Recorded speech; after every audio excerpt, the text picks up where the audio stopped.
गर्भवती हिरन की कहानी। एक जंगल में एक गर्भवती हिरनी थी। उसका प्रसवकाल निकट आ गया था। वह एक नदी के किनारे घनी झाड़ियों के बीच में चली गई जो उसे सुरक्षित लगी।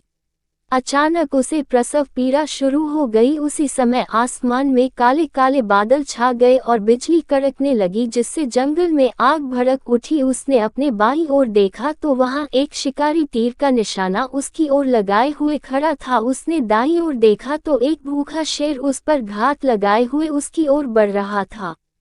हिरनी सोचने लगी कि अब वह क्या करे। वह तो प्रसव पीड़ा से गुजर रही है। एक तरफ आग है, एक तरफ शिकारी और शेर भी उसकी तरफ आ रहा है, दूसरी तरफ नदी भी बह रही है। क्या मैं और मेरा बच्चा इन सब से सुरक्षित रह पाएंगे?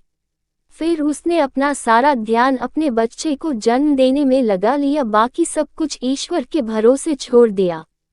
फिर जो हुआ आश्चर्यजनक था। बिजली कड़कड़ाने से शिकारी की आंखें चौंधिया गई। तीर दूसरी ओर चल गया और जाकर भूखे शेर को लग गया। इसी बीच बारिश होने लगी और जंगल की आग बुझ गई।